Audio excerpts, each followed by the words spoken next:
Hi ಎಲ್ರಿಗೂ ನಮಸ್ಕಾರ. ನಾನು ನಿಮ್ಮ ಸುನಿಲ್ಗೌಡ. ನನ್ನ ಮತ್ತೊಂದು ವ್ಲಾಗ್ಗೆ ಎಲ್ರಿಗೂ ವೆಲ್ಕಮ್ ಹೇಳ್ತಾ ಇದ್ದೀನಿ.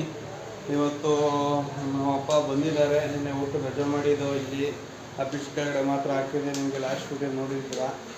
ಅದಕ್ಕೆ ಇವತ್ತು ಹೊತ್ತಿನಂತೂ ಸ್ವಲ್ಪ ಬೇಗ ಬಂದಿದ್ದೀನಿ. ಬೇಗ ಬಂದು ಹೋಟ್ಲಲ್ಲಿ ಮಾಪ್ ಹಾಕ್ತಾಯಿದ್ದೀನಿ. ಮಾಪೆಲ್ಲ ರೆಡಿ ಮಾಡ್ತಾವ್ರೆ ಐಟಮು. ಇವತ್ತು 11 ಗಂಟೆ ಅಷ್ಟರೊಳಗಡೆ ಎಲ್ಲ ರೆಡಿಯಾಗಿ 11 ಗಂಟೆಗೆ ಗಾಡಿ ಎತ್ಕೊಂಡು ಹೊರಡ್ಬೇಕಂತ ಇದ್ದೀನಿ. ಎಲ್ಲ ಕೆಲಸ ಬೇಗ ಮಾಡಬೇಕಂತ. ಬೇಗ ಇನ್ನೇನು ಆಲ್ಮೋಸ್ಟ್ ಎಲ್ಲ ಕೆಲಸ ಅಂದರೆ ಅಲ್ಲಿ ಬಂದು ಎಲ್ಲ ಎತ್ತಿಕ್ಕಿದ್ದೀನಿ ಹೊರಗಡೆಗೆ. ಇನ್ನೇನೆಲ್ಲ ನೀರು ತಕ್ಕಳಿಸ್ಬಿಟ್ಟು ಮಾಪ್ ಹಾಕ್ತಾಯಿದ್ದೀನಿ. ಮಾಪೆಲ್ಲ ಹಾಕಿ ಆಮೇಲೆ ಬೇರೆ ಕೆಲಸಗಳೆಲ್ಲ ಬೇಗ ಮುಗಿಸ್ಕೊಂಡು ಇವತ್ತು 11 ಗಂಟೆಗೆ ಹೋಗಿ ಹೋಟ್ಲ್ ಹಾಕೋಣ. ಇವತ್ತು ಬಿಸ್ನೆಸ್ ಹೇಗಿರುತ್ತೆ ನೋಡೋಣ. ಯಾಕೆಂದರೆ ಆದಷ್ಟು ಬಿಸ್ನೆಸ್ ಟೈಮ್ ಕೊಟ್ಟಷ್ಟು ಬಿಸ್ನೆಸ್ ಚೆನ್ನಾಗಿ ಆಗುತ್ತೆ.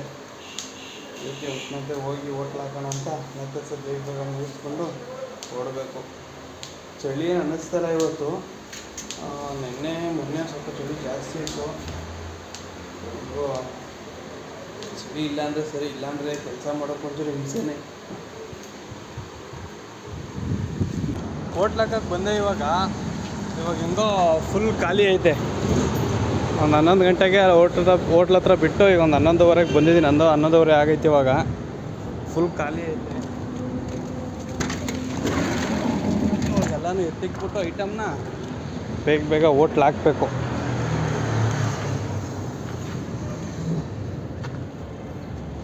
ಆ ಮೋಮಿನಲ್ಲಿ ಫುಲ್ಲು ಎಲ್ಲ ಕಡೆಯಿಂದನೂ ಆ ಕಡೆ ಡೋರ್ ಈ ಕಡೆ ಡೋರ್ ಹಿಂದೆ ಡೋರೆಲ್ಲ ಓಪನ್ ಮಾಡಿಬಿಟ್ರೆ ಅವಳು ಸಗದಾಗಿ ಕಾಣುತ್ತೆ. ಬಡವರ ಬಾದಾಮಿ ನಮ್ಮದು ತಾರ್ ಥರ. ಅದು 4x4, ಇದು 1x1. 1x1 ಮಾಮೂಲಿ 2 ವೀಲಲ್ಲಿ ಪವರ್ ಅಂತ. ಎಲ್ಲ ಎತ್ತಿಕ್ಬಿಟ್ಟು ಬೇಗ ಹೋಟ್ಲ್ ಹಾಕ್ಬಿಡೋಣ. ಹೆಂಗೋ ಕ್ಯಾರಿಯರ್ ಇರೋದಕ್ಕೆ ಚೇರ್ ಹಾಕ್ಕೊಳ್ಳೋಕ್ಕೆ ಅನುಕೂಲ. ಹ್ಯಾಂಡ್ ಬ್ರೇಕ್ ಹಾಕಿದೆ.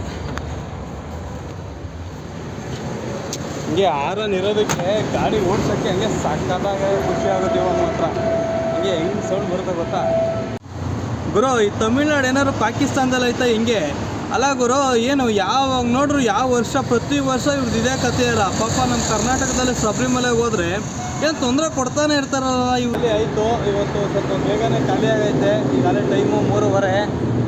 ಇದನ್ನೆಲ್ಲ ಕ್ಲೋಸ್ ಮಾಡ್ಕೊಂಡು ಹೊರಡೋದೆ. ಈ ಥರ ಬೇಗ ಖಾಲಿ ಆಗ್ಬಿಟ್ರೆ ನಮಗೂ ಖುಷಿ. ಏಕೆಂದರೆ ಇವತ್ತು ಶನಿವಾರ ವೀಕೆಂಡು, ಇಂಡಸ್ಟ್ರಿಯಲ್ ಏರಿಯಾ ಬೇರೆ ರಜಾ. ಶನಿವಾರ ಟೊಯೋಟಾ ಕಂಪ್ನಿಗಳ ರಜಾ ಅಲ್ಲ.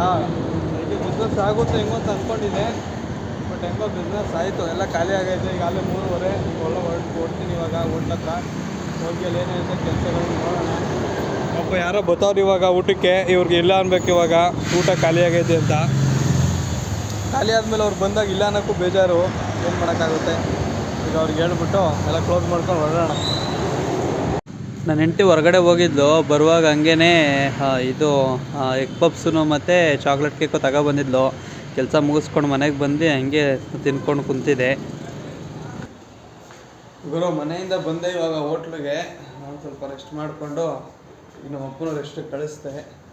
ಈಗ ನಮ್ಮಪ್ಪ ಹೊರಗಡೆ ಕಸೆಲ್ಲ ತೊಡೆದು ನೀರು ಹಾಕಿ ನಾವು ಹೊರಗಡೆ ಏನೇನು ಮಸಾಲೆ ಐಟಮ್ ಎಲ್ಲ ತುಂಬಬೇಕು ಕಾಲೇಜಿರುತ್ತಲ್ಲ ಅದನ್ನೆಲ್ಲ ಎತ್ತಿಕೈತೆ. ಏನೋ ಒಂಥರ ನೆಗಡಿ ಗಂಟ್ಲಲ್ಲಿ ಒಂಥರ ಕಡ್ತಾ ಹಿಂಗೆಲ್ಲ ಐತೈತೆ. ನಾವು ಏನೋ ಮಾಮೂಲಿ ಆಯಿಲ್ಗೆ ತಿಂತಾ ಇರ್ತೀವಲ್ಲ, ಅದಕ್ಕೆ ಒಂಥರ ತಲೆನೋವು, ತಲೆಗಾಲೆಲ್ಲ ಶುರು ಆಗ್ಬಿಟ್ಟೈತೆ. ಇದು ನಾಳೆ ಭಾನುವಾರ ಬಿಗ್ ಬಾಸ್ ಫೈನಲ್. ನಾಳೆ ಗ್ರ್ಯಾಂಡ್ ಫಿನಾಲೆ. ತುಂಬ ಜನ ಕಾಯ್ತಿದ್ದಾರೆ. ಗಿಲ್ಲಿ ಗೆಲ್ಲಬೇಕು ಅನ್ನೋದೇ ಆಲ್ಮೋಸ್ಟ್ ತುಂಬ ಜನ ಆಸೆ. ನಮಗೂ ನನಗೂ ಆಗಿರ್ಬೋದು, ನನ್ನ ಹೆಂಡತಿಗಾಗಿರ್ಬೋದು, ನಮ್ಮ ಮನೇಲೂ ಅಷ್ಟೇ ಗಿಲ್ಲಿನೇ ಗೆಲ್ಲಬೇಕು ಅನ್ನೋ ನಮ್ಮ ಆಸೆ. ನೋಡೋಣ ನಾಳೆ ಏನಾಗುತ್ತೆ. ನಾಳೆ ಬಿಗ್ ಬಾಸ್ ನೋಡೋಕ್ಕೆ ಕಾಯ್ತಾ ಇದ್ದೀವಿ. ಏನು ಗುರು ಗಿಲ್ಲಿ ಕ್ರೇಜು. ಬಟ್ ಗಿಲ್ಲಿಗೆ ಅಂತ ಹೇಳಿಲ್ಲ. ಆದರೆ 8ನೇ ಸೀಸನ್ನಿದೆ ಪ್ರಪ್ರಥಮ ಬಾರಿಗೆ. ಒಬ್ಬ ವಿನ್ನರಪ್ಪ ಯಾರಾಗ್ತಾರೋ ಗೊತ್ತಿಲ್ಲ. 38 ಕೋಟಿ ಗಂಟ ವೋಟ್ ಬಂದಿದೆ. ಇನ್ನೇ ನಿಮಗೆ ಗೊತ್ತಿರೋ ಯಾರಿಗೆ ಬಂದಿರುತ್ತೆ? ಗಿಲ್ಲಿಗೆ ಬಂದಿರೋದು. ಎಲ್ಲರೂ ನೋಡೋಣ ಕುತೂಹಲದಿಂದ ಕಾಯ್ತಾವ್ರೆ. ಇವತ್ತು ಶನಿವಾರ. ಇವತ್ತು ಹೇಗಾಗುತ್ತೆ, ಏನು ಹೇಳ್ತಾರೆ ಸುದೀಪ್ ಸರು, ಏನು ವಿನ್ನರ್ ಇದೆಯಾ ಅದು ಕಪ್ಪೆಲ್ಲ ತೋರಿಸ್ತಾರೆ. ನನ್ನ ಪ್ರಕಾರ ಅದೇ ಇವತ್ತು ಓಟ್ ಎಲ್ಲ ಎಷ್ಟು ಬಂದಿದೆ ಹೇಳ್ತಿದ್ದಾರೆ. ಪ್ರೊಮೋ ವೀಡಿಯೋ ಇನ್ಸ್ಟಾಗ್ರಾಮಲ್ಲಿ ಬಂದಿದೆ. 38 ಕೋಟಿ ಅಂದರೆ ನನ್ನ ಪ್ರಕಾರ ಗಿಲ್ಲಿನ ಇವತ್ತೇ ಕನ್ಫರ್ಮ್ ಆಗಿದೆ. ನಾಳೆ ನೋಡೋಣ.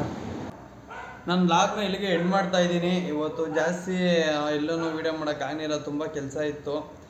ನೆಕ್ಸ್ಟ್ ಬ್ಲಾಗಲ್ಲಿ ಸಿಗೋಣ. ಎಲ್ರಿಗೂ ಹೀಗೆ ಸಪೋರ್ಟ್ ಮಾಡ್ತಾಯಿರಿ. ಇನ್ನೂ ಯಾರು ಸಬ್ಸ್ಕ್ರೈಬ್ ಮಾಡ್ಕೊಂಡಿಲ್ಲ ಸಬ್ಸ್ಕ್ರೈಬ್ ಮಾಡ್ಕೊಳ್ಳಿ. ಎಲ್ರಿಗೂ ಬಾಯ್ ಬಾಯ್.